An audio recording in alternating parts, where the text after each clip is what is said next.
barn door hung crooked on its hinges, swaying slightly in the evening wind. Gideon Cole stood in the doorway of his ranch house, coffee cup in hand, watching the sun bleed orange across the vast Montana horizon. He'd lived alone for 3 years now, ever since Martha passed away from the fever that had swept through the valley. The silence didn't bother him anymore. It was the creaking, the barn door, the porch boards, the empty rocking chair where she used to sit and watch the sunset, that kept him awake some nights, haunting him with memories of better times. He was about to turn back inside when he heard it. A voice, soft, desperate, barely audible above the wind. "Please, just one night." Gideon froze, cup halfway to his lips. He set it down slowly on the porch rail and squinted toward the barn. The light was fading fast, painting everything in shades of purple and gold, but he could make out a shape near the entrance, small, hunched, trembling like a leaf in a storm. "Just one night in the barn," the voice came again, louder this time, a woman's voice, cracked and weary from exhaustion. "We won't take nothin'. We'll be gone by dawn. I swear it on my mother's grave." Gideon's hand moved instinctively to his belt, where his Colt usually sat, but he'd left it inside on the table, not expecting any visitors this far from town. He walked slowly across the dirt yard, boots crunching on gravel, each step measured and careful. As he got closer, the shape became clearer, and what he saw made his heart tighten. A woman, young, maybe 25, though hardship had carved lines into her face that made her look older. Her dress was torn at the hem, stained with dust and something darker, mud, maybe blood. It was hard to tell in the fading light. Her hair hung loose around her face, tangled and wild, like she'd been running through brush and brambles for days on end. She clutched a bundle to her chest, wrapped in a threadbare blanket that had seen better days. Behind her, pressed against the barn wall like he was trying to disappear into the wood, stood a boy.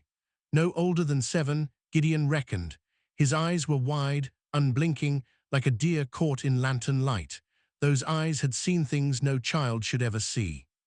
"Ma'am," Gideon said quietly, keeping his distance so as not to spook them. "You lost." The woman's head snapped up.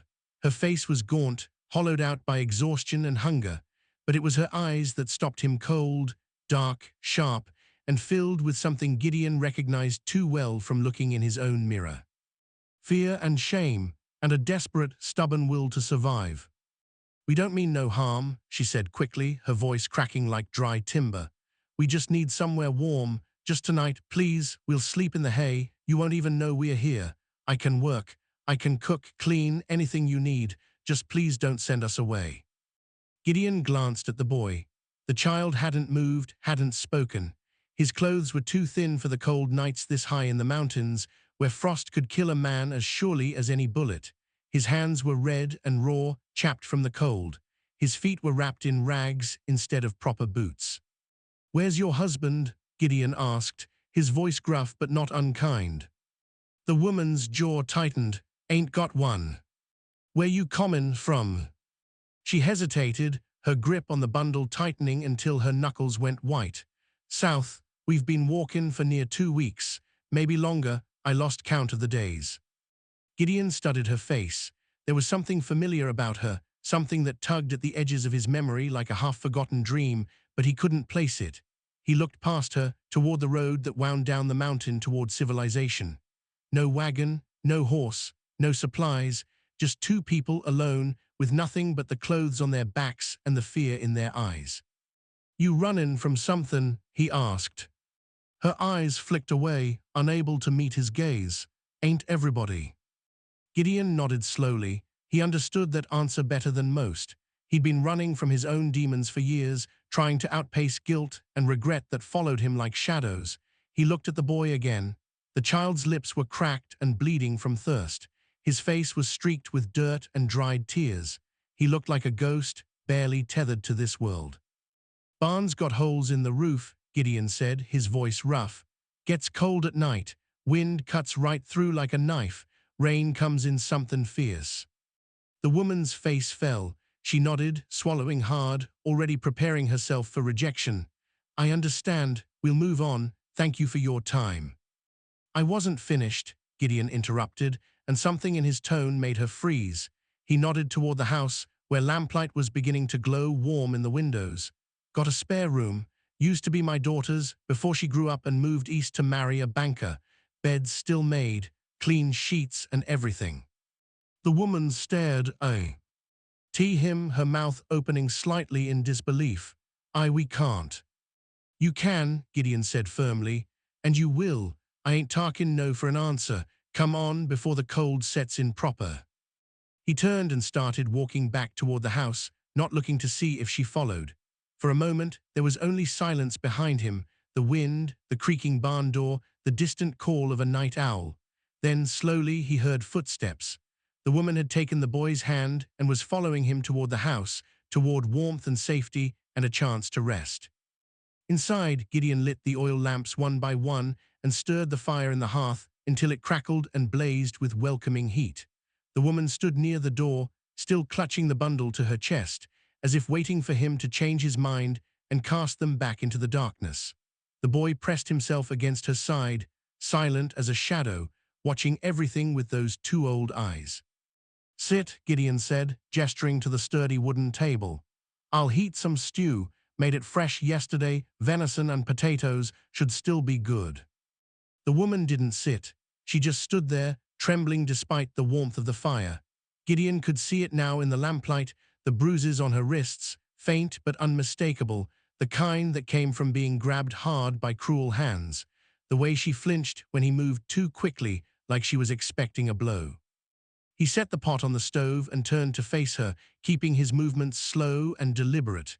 You're safe here, he said, and meant every word. Whatever you're running from, it ain't getting through that door tonight, not while I'm breathin'.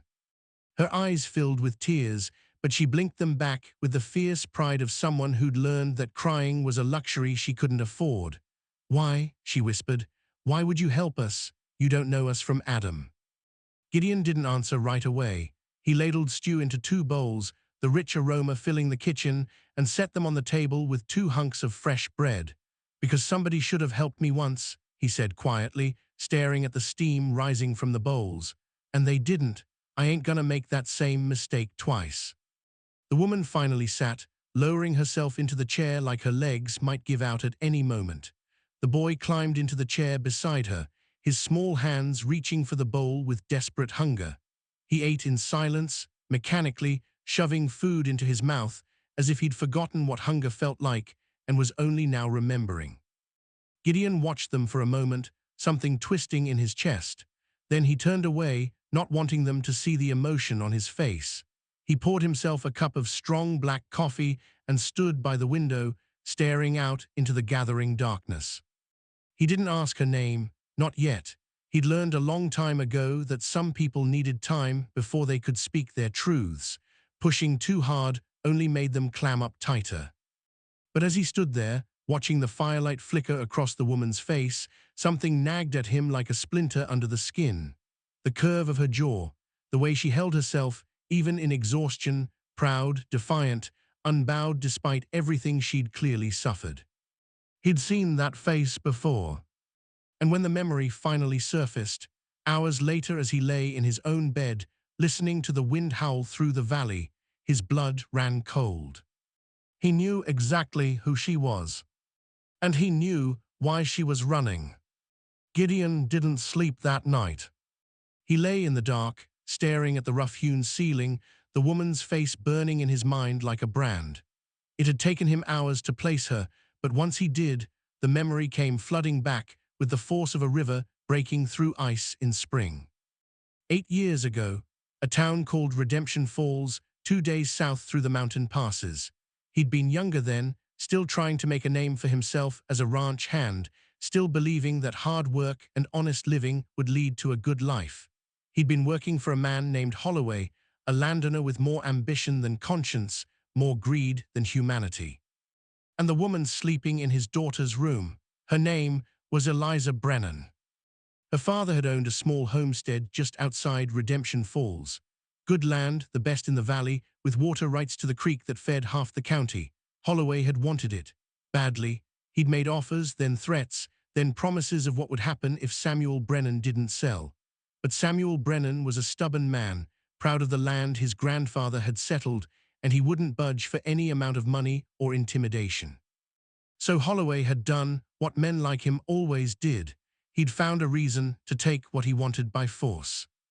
Gideon remembered the night it happened, every detail seared into his memory like a hot iron on flesh.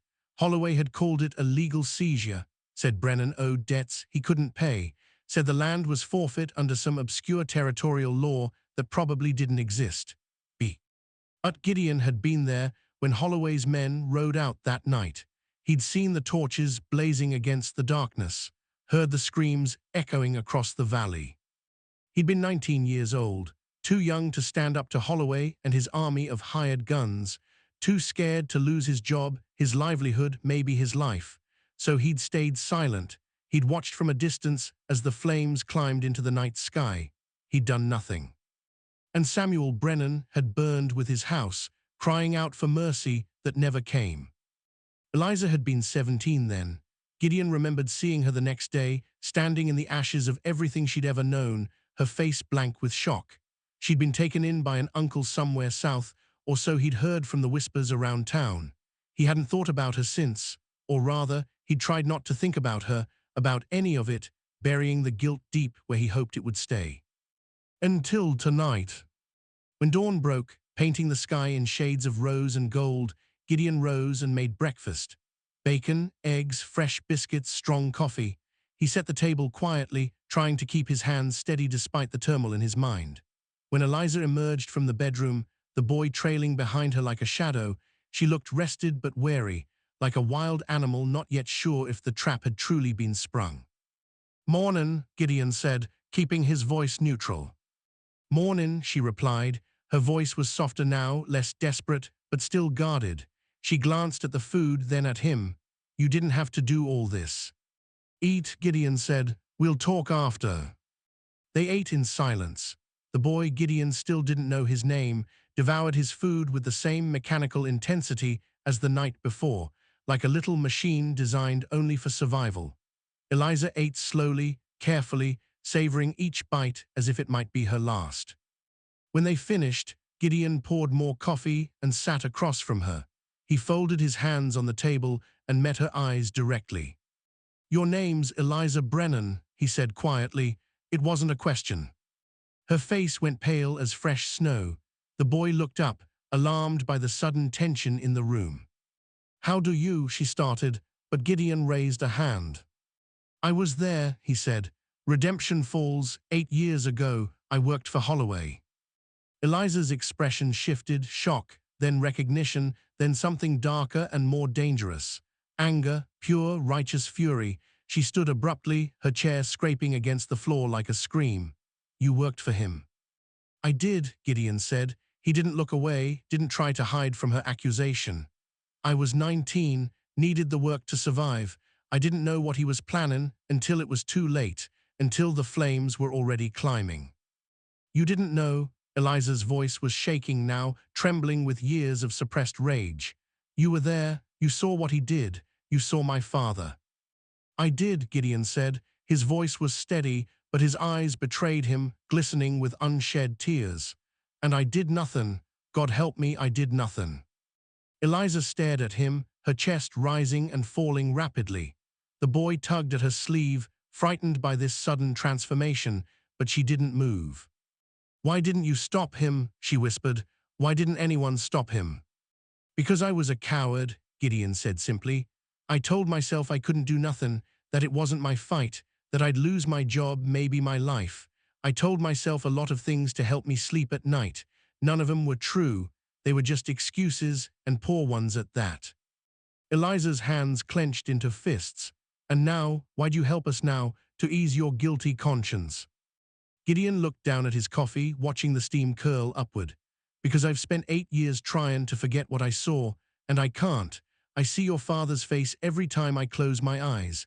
I hear him shouting your name while the flames—" He stopped, his voice cracking like old wood. "I should have done something, anything, and I didn't. That's a sin I'll carry to my grave." Eliza was silent for a long moment. When she spoke again, her voice was cold as mountain ice. "You think feeding us breakfast makes it right? You think a warm bed washes away blood?" "No," Gideon said. Nothing makes it right. Nothing ever could. But I ain't letting you walk out that door with nowhere to go. Not this time. Not when I can finally do something that matters. Why? Eliza demanded. So you can feel better about yourself, so you can sleep at night. No, Gideon said. He finally looked up at her, and she saw the depth of his anguish, the years of self-loathing carved into every line of his face. Because you shouldn't have to run anymore, and because I owe your father a debt I can't ever repay, but I can start with you. I can start today. Eliza's eyes filled with tears. She turned away, her shoulders shaking with suppressed sobs. The boy stood and wrapped his arms around her waist, and she pulled him close, burying her face in his hair. Who's after you? Gideon asked quiet. Lie. Eliza wiped her eyes and took a shaky breath.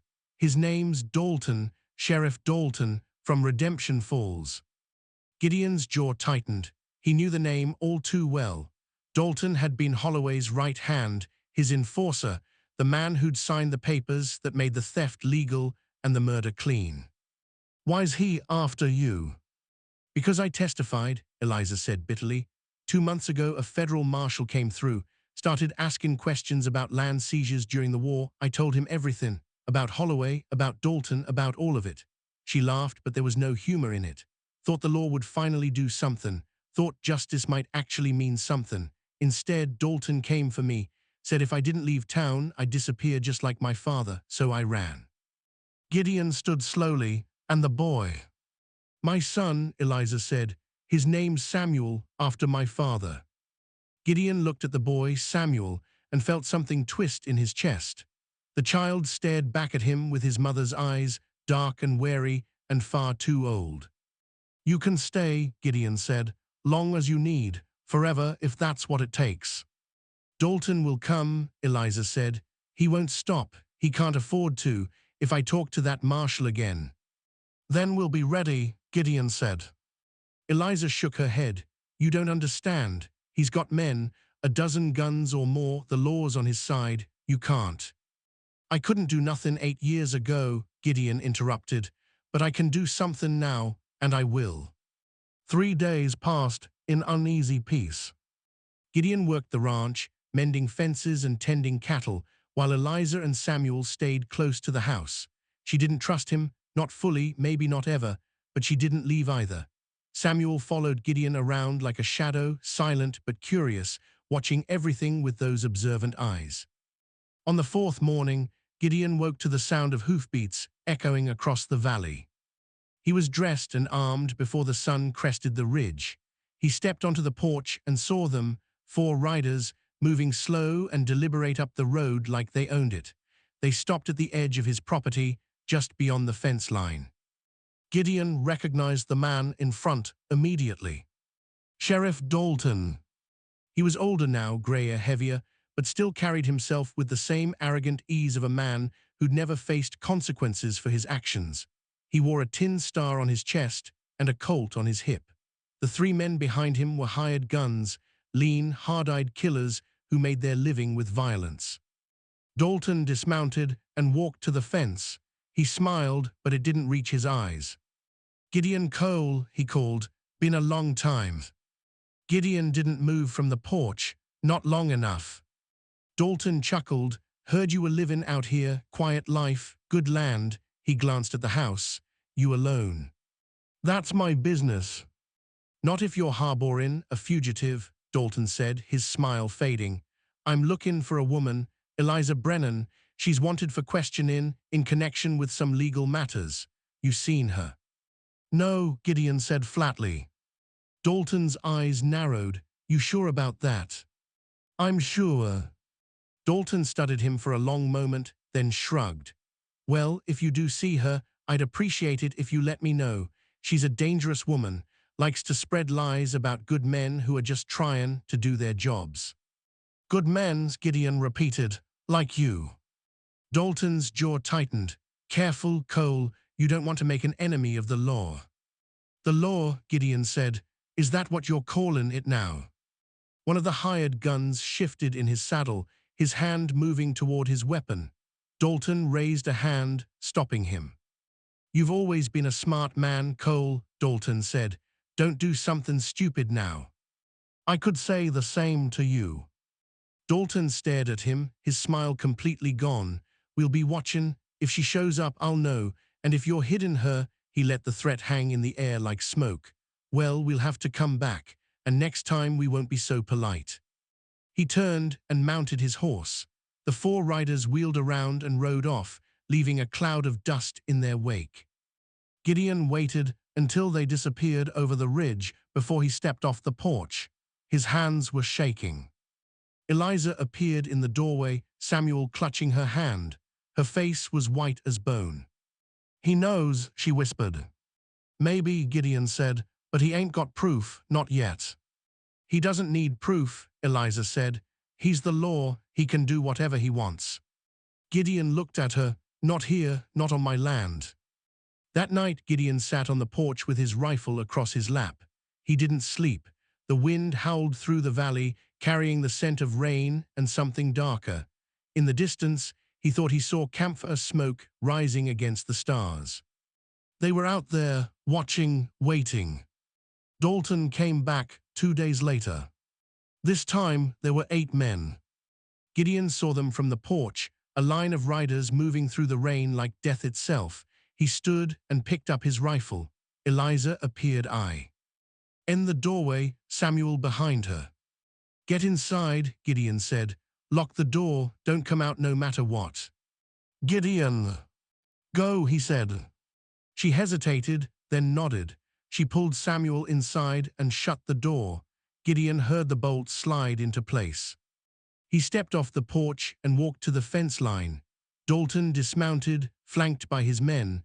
They spread out, forming a half-circle around the property. Last chance, Cole, Dalton called. Hand her over and we'll leave peaceable. No. Dalton sighed. You're making a mistake. Wouldn't be my first. Dalton nodded to his men. They began to move forward. Gideon raised his rifle. And then, from behind him, he heard hoofbeats. He turned. Coming up the road from the east were more riders, 12, maybe 15. At first, Gideon thought they were more of Dalton's men, reinforcements come to finish the job. But as they got closer, he recognized them. Old ranch hands, men he'd worked beside for years, neighbors from down the valley, men who'd heard what was happening and decided they'd seen enough injustice for one lifetime. The lead rider was a man named Eli Boone, a grizzled cattleman with a white beard and a Winchester across his saddle. He reined his horse to a stop beside Gideon and nodded. Heard you might need a hand, Eli said. Gideon stared at him. Eli. Don't, Eli said. We ain't here to talk, we are here to stand. The other riders spread out, forming a line beside Gideon. Dalton's men hesitated, their hands hovering near their guns. Dalton's face darkened. You're interfering with the law. The law, Eli said, is supposed to protect people, not hunt them down like animals. She's a fugitive, Dalton snapped. She's a woman who told the truth, Eli shot back, and you're a coward who hides behind a tin star. Dalton's hand moved toward his gun, but Eli was faster. He leveled his Winchester at Dalton's chest. Don't, Eli said quietly. We ain't gonna let you take her, and if you try, you'll have to go through all of us. For a long moment, no one moved. The rain pounded down, turning the ground to mud. Dalton looked at his men, then at the line of rifles pointed at him. Finally, he stepped back. This ain't over, he said. Yeah, Eli said, it is. Dalton mounted his horse and rode off, his men following. The valley fell silent except for the sound of rain. Gideon turned to Eli, his throat tight. Why? Because we're tired, Eli said. Tired of men like him thinking they can do whatever they want. Tired of standing by and doing nothing. He looked at Gideon. Same as you. Weeks turned into months. Eliza and Samuel stayed. Gideon taught the boy to ride, to mend fences, to read the sky for weather. Eliza planted a garden and cooked meals that filled the house with warmth and laughter. The federal marshal came through eventually. Eliza testified again. This time, Dalton didn't run. He couldn't.